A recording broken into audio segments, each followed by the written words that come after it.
దుష్ట శిక్షణ శిష్ట రక్షణ చేసిన శ్రీ నారసింహునికి దేవతలు చేసిన స్తుతి.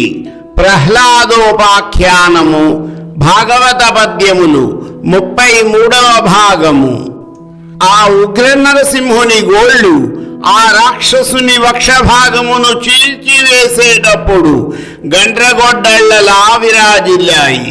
అతని హృదయమును పెకలించేటప్పుడు ఆ గోళ్ళు త్రవ్వుగోలుల వలె ప్రకాశించాయి. రక్తనాళాలు తెంపివేసేటప్పుడు అవి బలిష్టమైన కొడవళ్ల వలె ప్రకాశించాయి. ప్రేగులు కోసివేసేటప్పుడు అవి రంపములలాగా రాణించాయి. తన తొడలపై పడి ఉన్న రాక్షసుడిని ఎలాంటి అస్త్రశస్త్రాలతోనూ పని లేకుండా నరకేసరి తన గోళ్లతోనే సంహరించాడు. అప్పుడు ఆ గోళ్ళు అతి విచిత్రమైన రణ విజయాన్ని చాటుతూ శోభించాయి. ఈ విజయమును సాధించిన నరసింహునిపై దేవతలు పుష్పవృష్టి కురిపించారు. తదుపరి కథా వివరణమును ఇప్పుడు తెలుసుకుందాము. ఆ సమయంలో శ్రీ నరసింహునకు నమస్కరించిన దేవతలు అందరూ వారికి తోచిన వివిధ రీతులలో స్తుతించారు. వారిలో పద్మమేతన ఆసనముగా కలిగిన బ్రహ్మదేవుడు ఇలా సన్నుతించాడు. ఘనలీలా గుణ చాతురిన్ భువనముల్ కల్పించి రక్షించి భేదనముంజేయు దురంత శక్తికి అనంత జ్యోతికిన్ చిత్రవీర్యునికిన్ నిత్య పవిత్ర కర్మునికి నేనుత్కంఠతో నవ్యయాత్మునికిన్ వందనమాచరించెద కృపాముఖ్య ప్రసాదార్థినై. తనకు లీలా వినోదముగా ఈ సమస్త ప్రపంచమును సృష్టించడం, పోషించడం, హరించడం అనే మహాకార్యాలను అవలీలగా నిర్వహించే ఓ తిరుగులేని మహాశక్తి స్వరూప, అపరిమిత తేజోమూర్తి, అబ్బురమైన పరాక్రమశాలి, నిత్య పవిత్ర కర్మానుసారిణి, నాశరహితుడైన పరమాత్మ, నేను అత్యంత ఆసక్తితో నీ అనుగ్రహాన్ని అర్థిస్తూ ప్రణామాలు ఆచరిస్తున్నాను. దేవా, స్వీకరించు. లయకారకుడైన రుద్రుడు ఈ విధముగా పలికాడు. అమరవరేణ్య మీదట సహస్రయుగాంతమునాడుగాని కోపమునకు వేళ కాదు. సురబాధకుడైన తమస్విని చెరున్ సమరమునన్ వధించితివి చాలు. తదాత్మజుడైన వీడు సద్విమలుడు, నీకు భక్తుడు, పవిత్రుడు కావుము భక్తవత్సలా. ఓ దేవతోత్తమ, భక్తుల ఎడ మిక్కిలి వాత్సల్యము కలిగిన మహానుభావ, ఇంకా 1000 యుగాలు గడిచిన తరువాత మహాప్రళయం వేళ కదా నీవు కోపం పూనాలి, కానీ నీ ఆగ్రహానికి ఇది సమయం కాదు. దేవతలను బాధించే రాక్షసేశ్వరుడిని సంహరించావు, బాగుంది. ఇక చాలు. అతని కుమారుడు ఈ పిల్లవాడు కల్మషం లేనివాడు, నీకు భక్తుడు, పరమ పవిత్రుడు. ఇతనిని కరుణతో కాపాడు. దేవతల రాజైన ఇంద్రుడు ఈ విధముగా కొనియాడాడు. ప్రాణి సంఘముల హృత్పద్మ మధ్యంబుల నివసించి భాసిల్లు నీవ ఎరుగు.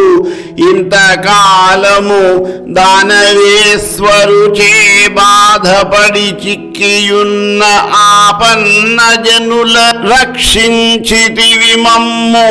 రాక్షసు రంపితి క్రతుహవ్యములు మాకు కలిగే మరల మంటిమి నీ సేవ మరిగిన వారలు కైవల్య విభవంబు కాంక్షజేయ. ఇతర సుఖములెల్ల నిత్సగింపగనేల అస్థిరంబులివి అనంత భక్తి కొలువ నిమ్ము నిన్ను ఘోర దైత్యానీక చిత్త భయదరంహ శ్రీ నృసింహ. అరివీర భయంకర రూపము కలిగిన ఓ దేవా నరసింహమూర్తి, నీవు భీకర ప్రవృత్తి గల రాక్షసులందరి మనసులలోనూ తాపమును రేకెత్తించేవాడవు. సమస్త ప్రాణుల యొక్క హృదయ పద్మములలోనూ ప్రకాశించువాడవు. నీకు తెలియని విషయము ఏమున్నది? ఎంతో కాలము నుండి ఈ రాక్షసరాజైన హిరణ్యకశిపుని వలన కష్టాలు అనుభవించి ఆర్తులము అయ్యాము. నీవు ఆ రాక్షసుని సంహరించి మమ్మల్ని రక్షించావు. మాకు మరలా మా హవిర్భాగాలు దక్కాయి. మా బ్రతుకులు వన్నెకెక్కాయి. నీ సేవా భాగ్యం పొందిన వారికి కైవల్యముపై వాంఛ కలుగదు. అటువంటిది అనిత్యములు అశాశ్వతములైన ఇతర కోరికలు కోరుకోవడం ఎందుకు వ్యర్థము? అపారమైన భక్తితో నిన్ను సేవించుకునే వరం ప్రసాదించు నరకేసరి. ఋషులు ఈ విధముగా పలికారు. భవదీయాదరలీల లోకముల ఉత్పాదించి రక్షింప నీడవి దైత్యేసుని చేత భేదితములై హ్రస్వంబులయ్యుండ నీ అవినీతున్ నరసింహ రూపమున సంహారంబునందించి వేద విధిన్ క్రమ్మరనుద్ధరించి గదా ధర్మానుసంధాయివై.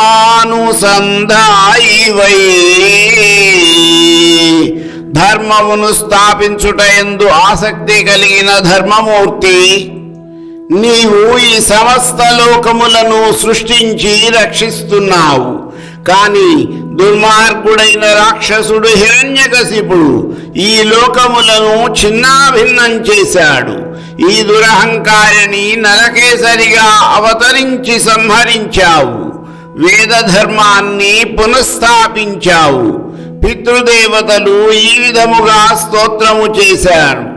చండ క్రోధముతోడ దైత్యుడు వడిన్ శ్రాద్ధంబులన్ మత్సుతుల్ పిండంబుల్ సతిలోదకంబులుగా అర్పింపంగా మాకీక ఉద్దండత్వంబున దానగైకొను మహోదగ్రుండు వీడిక్కడన్ ఖండింపంబడే నీ నఖంబులను తుల్గావింతు మాత్మేశ్వరా.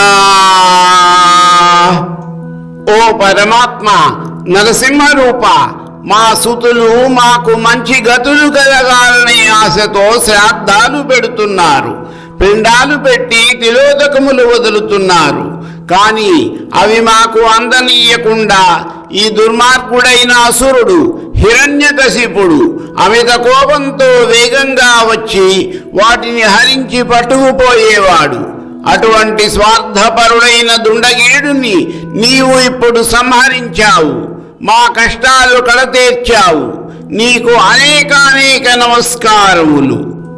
సిద్ధులు ఈ విధముగా పలికారు. క్రుద్ధుండై అణిమాదిక సిద్ధులుగై కొనిన దైత్యుజీరితివి మహాయోద్ధవు. నీ కృప మాకును సిద్ధులు మరలంగగలిగే శ్రీ నరసింహ. శ్రీ నరసింహావతార, నీవు యోధానుయోధుడవు. ఆగ్రహోదగ్రుడైన హిరణ్యకశిపుడు మా అణిమ మహిమ గరిమ మున్నగు సిద్ధులు అన్నింటినీ లాక్కున్నాడు.